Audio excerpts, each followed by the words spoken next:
Hello everyone, my name is Rohit Pal. I teach you in computer application. आज का हमारा topic है types of system. ये types of system जो है वो हमारा सॉफ्टवेयर इंजीनियरिंग से रिलेटेड है। सॉफ्टवेयर इंजीनियरिंग में हमारे कुछ टाइप्स हैं।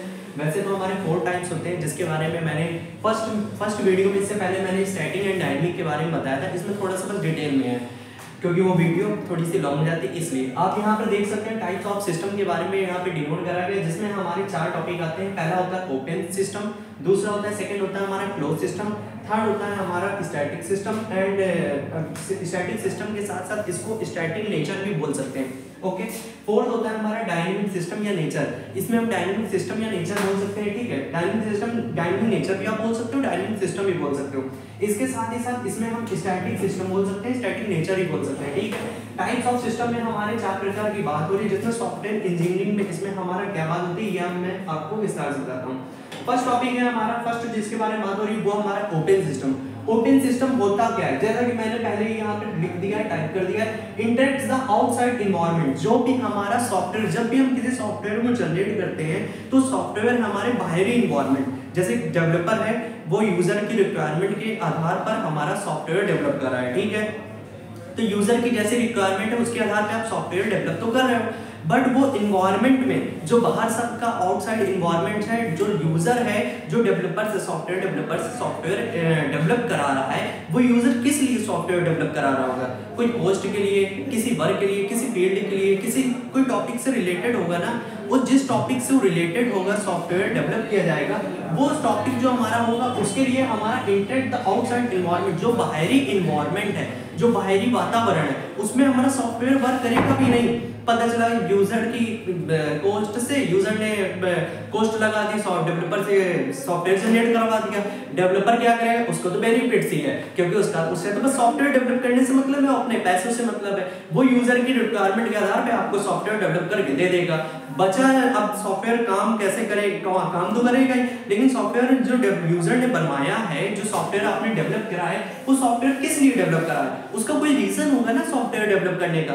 पता चला बाहर यूज भी नहीं हो रहा है, सॉफ्टवेयर हमने डेवलप करा दिया, मेरा काम भी नहीं हो रहा है, मतलब आपने वेबसाइट तो ऑनलाइन क्रिएट करा दी है। सपोज एक एग्जांपल है, आपने ऑनलाइन कोई वेबसाइट क्रिएट करा दी, बट आप उस पे अपने प्रोडक्ट नहीं डाल रहे हो, ये यूजर की रिक्वायरमेंट नहीं आ रही है उस प्रोडक्ट पे ऑनलाइन खरीदने के लिए, ऑफलाइन ही यूजर की भीड़ लगी हुई है, तो फिर आपने जो डेवलप कराई वेबसाइट, उसका मतलब क्या रहता है? इतना पैसा खर्च करने का, है ना।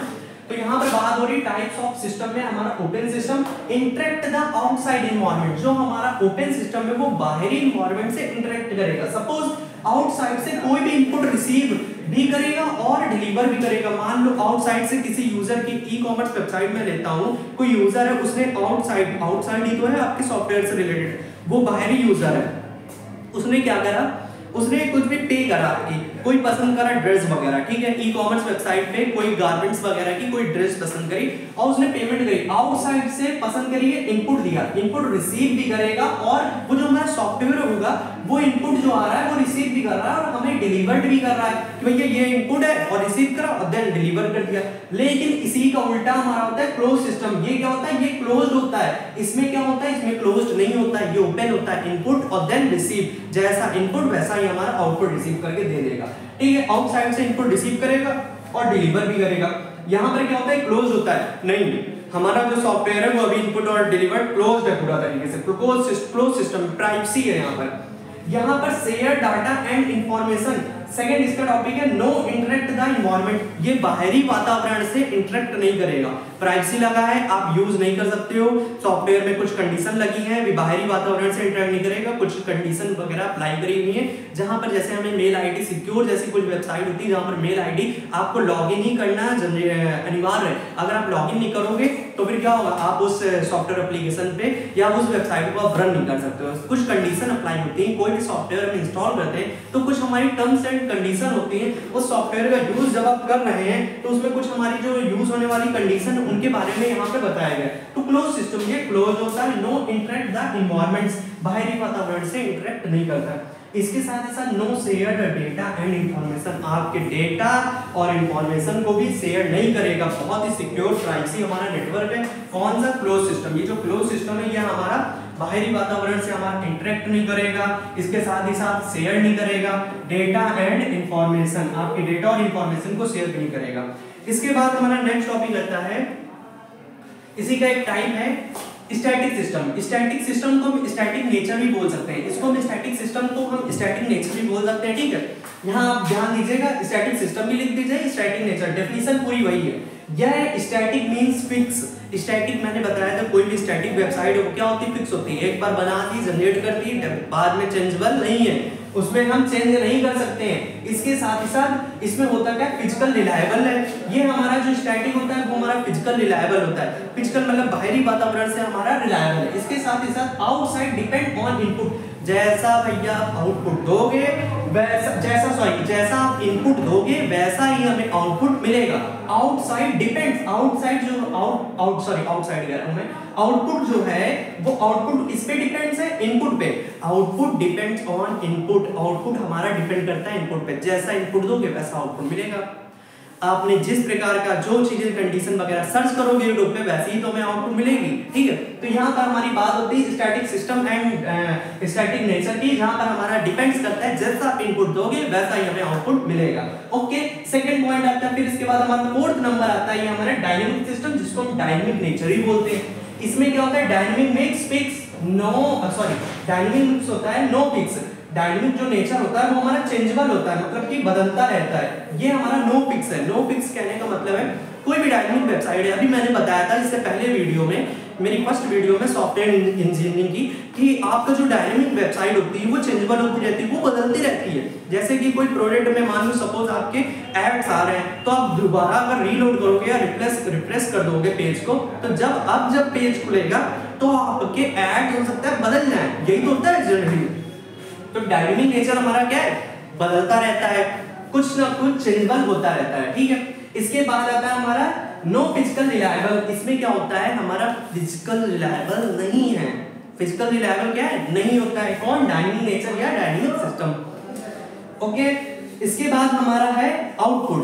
अगर मैं बात करूं डायनेमिक नेचर की या डायनेमिक सिस्टम की, आउटपुट जो हम आउटपुट जो हम प्रेजेंट में देंगे, मतलब कि अभी जो मैंने आउटपुट दिया है, आउटपुट मिला है, आई थिंक इनपुट मैं दूंगा, वो जो आउटपुट मिलेगा, तो जो यहाँ पर आउटपुट है जो है वो हम प्रेजेंट में देंगे, वो पास्ट वैल्यू मतलब जो पहले जो आउटपुट आया होगा, इनपुट वैल्यू जो इनपुट आया होगा, इन दोनों को मिला करके आउटपुट देगा। अब जो आएगा इनपुट और पहले वाला जो आउटपुट है, पास्ट वाला जो आउटपुट है, इनपुट है, इन दोनों वैल्यू को मिला करके प्रेजेंट वाले को सब जोड़ करके तब हमारा आउटपुट देगा।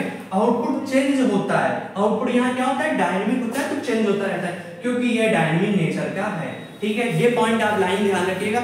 डायनेमिक मतलब चेंजेबल, स्टैटिक मतलब नॉन चेंजेबल, ओपन मतलब सबसे इंटरेक्ट कर सकता है, नॉन ओपन मतलब क्लोज्ड, नॉन ओपन का मतलब है क्लोज्ड मतलब इंटरेक्ट नहीं करेगा या आपकी प्राइवेसी देगा, सिक्योर है, प्राइवेसी है, यहाँ पर आपका प्राइवेट है। इसके साथ ही साथ ओपन मतलब खुला हुआ है, इनपुट दो और देन हमारा आउटपुट मिल जाएगा। इसके साथ साथ बाहरी वातावरण से इंटरेक्ट करता है, ये ओपन मतलब खुला हुआ होता है, बाहरी वातावरण से, इन्वायरमेंट से जो होता है वो इंटरेक्ट करता है, क्लोज होता है वो बाहरी वातावरण से इंटरेक्ट नहीं करता है। Okay, thank you so much. I hope आप लोगों को ये टॉपिक समझ में आ गया होगा।